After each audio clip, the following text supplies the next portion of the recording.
দুধ পিঠে করব, এই জন্য গরম জল বসিয়েছি। আর এইদিকে হচ্ছে চালের গুঁড়ো, এই দেখো ঢেলে দিলাম চালের গুঁড়ো, দেখতে পাচ্ছ। এটা উষ্ণ গরম জল দিয়ে এখন চালের গুঁড়োটাকে একটু মাখবো যাতে নরম থাকে দুধ পিঠেটা, কারণ না মাখলে কিন্তু এমনি নর্মাল জলে করলে কিন্তু সেটা কিন্তু শক্ত হয়ে যায়। একটু নুন দিয়ে দিলাম, এবার ভালো করে উষ্ণ গরম জল দিয়ে মেখে নিই। অল্প অল্প করে কিন্তু গরম জলটা দিয়ে ভালো করে নরম করে মাখবো। মেখে নেওয়ার পর তোমাদের দেখাচ্ছি কেমন নরম থাকবে। দেখো মোটামুটি জল ঠিকঠাকই আছে, আর একটু জল লাগবে। এভাবে নরম করে কিন্তু মেখে নিতে হবে। এই দেখো নরম করে মেখে নিয়েছি, দেখতে পাচ্ছ খুব সুন্দর নরম হয়ে গেছে। এরপরে এটাকে রেস্টে মোটামুটি রেখে দেবো আধা ঘন্টা মতন, ঠিক আছে।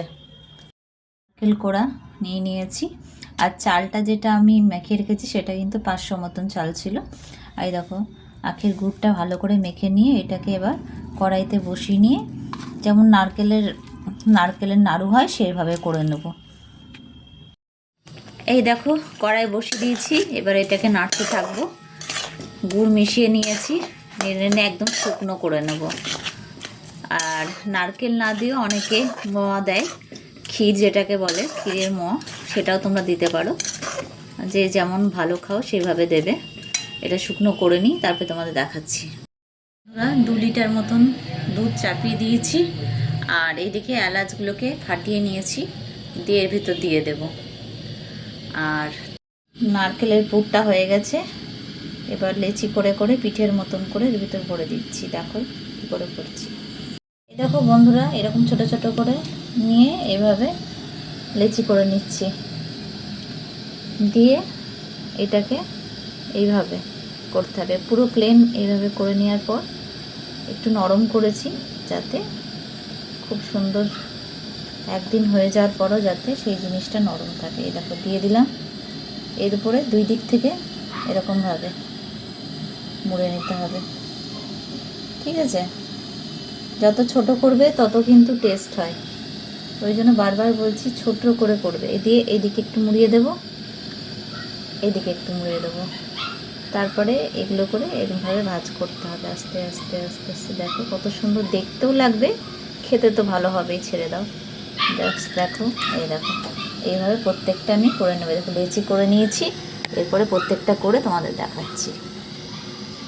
সব করা হয়ে গেছে, আর এইদিকে দুধটা গরম হয়ে গেছে। এরপরে আস্তে আস্তে করে আমি দুধের ভেতরে এগুলো দিয়ে দেবো পিঠেগুলো। দেখো আমি এগুলোকে একটা একটা করে সব ছেড়ে দিচ্ছি, অল্প অল্প করে ছাড়বে, না হলে কিন্তু ভেঙে যাওয়ার ভয় থাকে। আস্তে আস্তে করে ছাড়বে আর আস্তে করে নাড়বে, ঠিক আছে। আমি ছেড়ে নিচ্ছি আস্তে আস্তে করে, তোমরাও তাই করো। এই দেখো বন্ধুরা, এইভাবে আস্তে আস্তে করে কিন্তু নেড়ে নেবে, না হলে কিন্তু ভেঙে যাবে, ঠিক আছে। আর যখন একটু ফুট হবে তখন গুড় দিয়ে দেবে, আমি পাটালি গুড় দেবো। পিঠে বন্ধুরা দেখো পিঠে কিন্তু সেদ্ধ হয়ে এসছে, এরপরে কিন্তু পাটালি গুড়টা দিয়ে দেবো। তবে মানে খুব বেশি গরম থাকলে দেবে না, দেখো হালকা গরম আছে, আমি কিন্তু পাটালি গুড়গুলো দিয়ে দেব, দিয়ে হালকা করে নেড়ে দেবো। এই দেখো বন্ধুরা নামিয়ে নিয়েছি, দেখো এরকম হয়েছে। একটু মানে যাতে ঝোল থাকে সেভাবে নামাতে হবে, কারণ ঠান্ডা হয়ে গেলে কিন্তু এটা জমে যায়, ঠিক আছে। আমি এটা অল্প করে রেখেছি, 2 ভাগে ভাগ করে নিয়েছি।